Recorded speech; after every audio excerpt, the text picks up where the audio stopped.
Wonderful. Well, I'm excited to get to talk to you about the piece that you're presenting in the Ephemeral exhibition opening in a few weeks.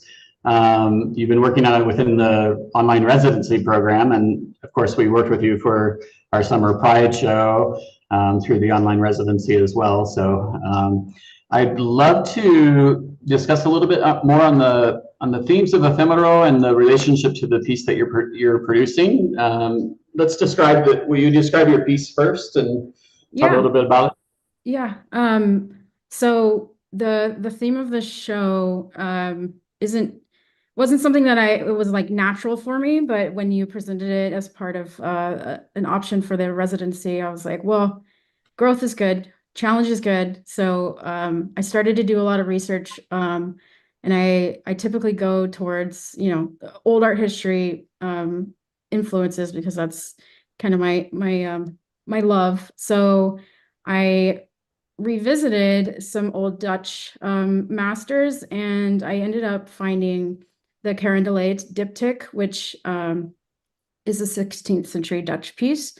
And I got really inspired by that because it reminded me of like a million different themes that touched on the subject. So as soon as I saw it, I knew I wanted to make a modern version of this vanitas that would explore the ephemeral nature of memory specifically. And then they inherently have a connection to life and death. But I chose the vanitas, particularly this one, because these pieces were kind of a meditation on the meaning of impermanence. They used a lot of symbolism in their still lifes for passing of times with clocks and skulls to remind them of death, things like that. So what I did was essentially recreate my own version of this paneling folding panel diptych. And I'm calling this piece Aftertaste, and it features myself in one panel, and this kind of symbolizes a personal legacy and as an artist, the act of self-portraiture as leaving an imprint. And then on the other side, so they face each other, it's on the front, is a panel that depicts a portrait of my mother as Mnemosyne, the Greek titan and goddess of memory and artistic inspiration. She's also the mother of the nine muses, which I thought was really interesting.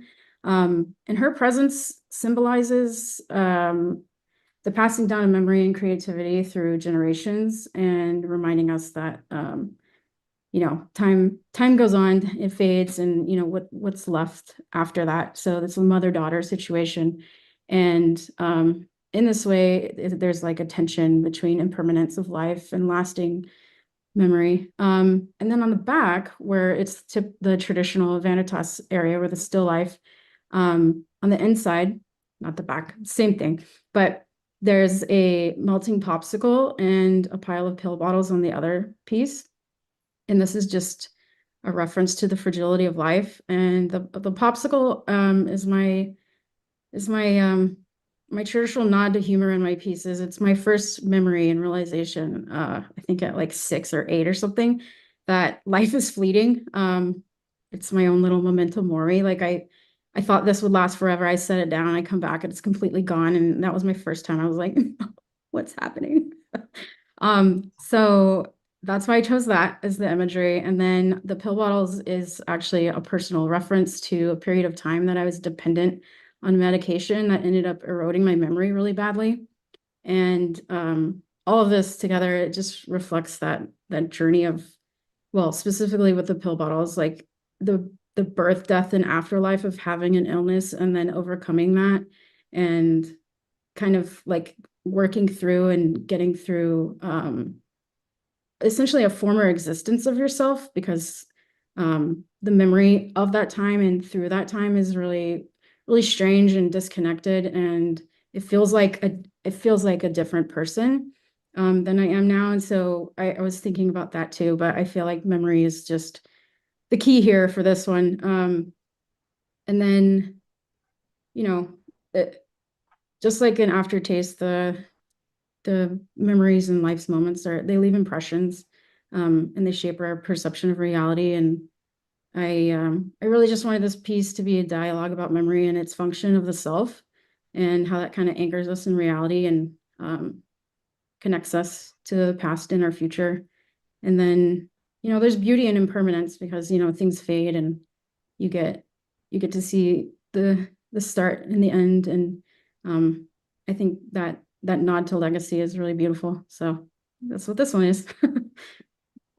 And talk a little bit about the role of humor in your work, because we've shown different pieces of yours over, well, I think it's been like almost a year now.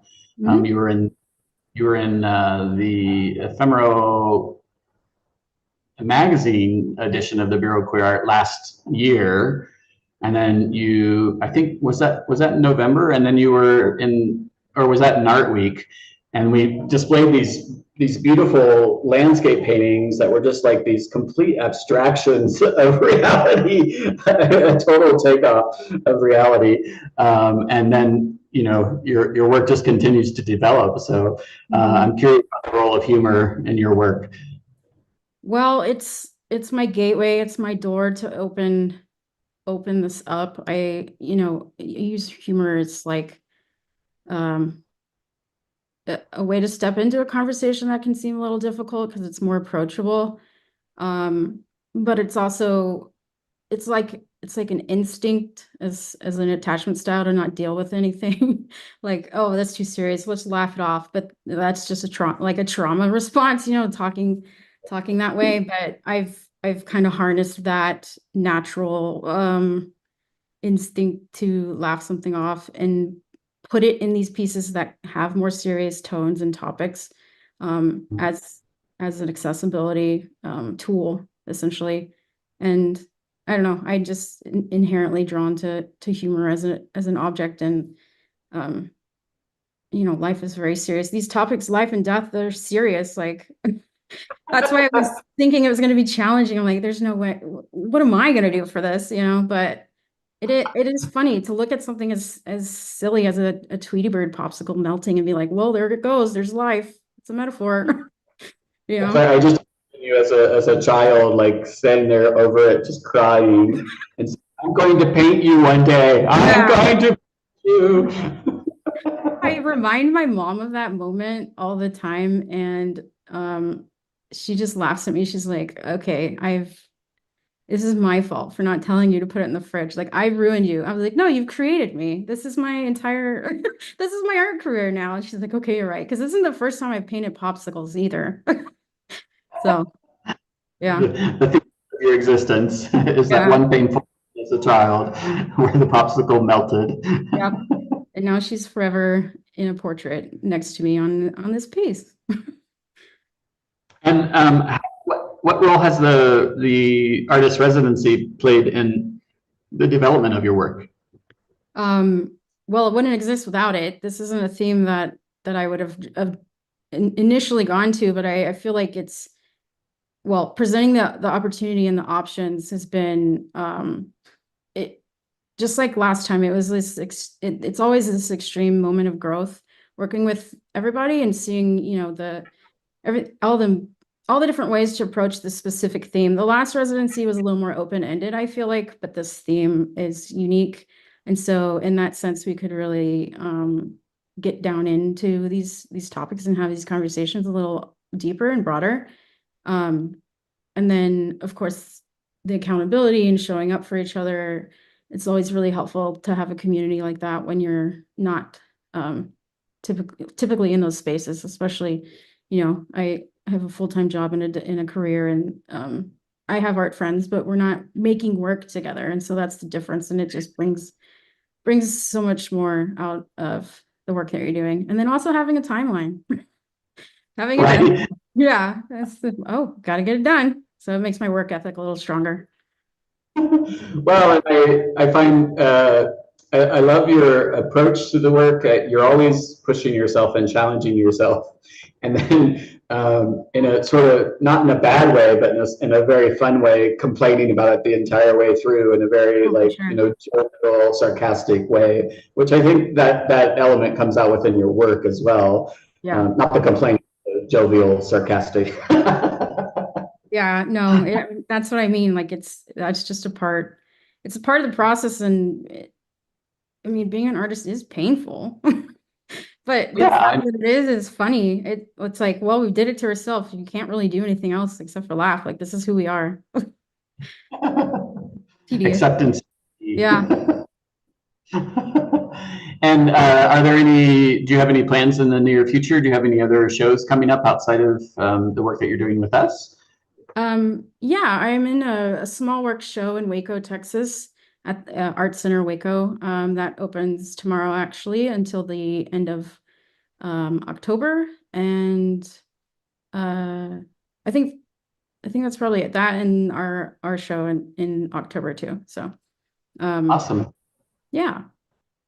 Well, I appreciate your taking the time to talk us through your work and give us some perspective on what you're thinking behind it, because we're always thinking, like, what's going on with Jennifer? Like, I'm just kidding. I'm sure. I think that all the time too for myself. Well, then we're all in the same place. Thank you.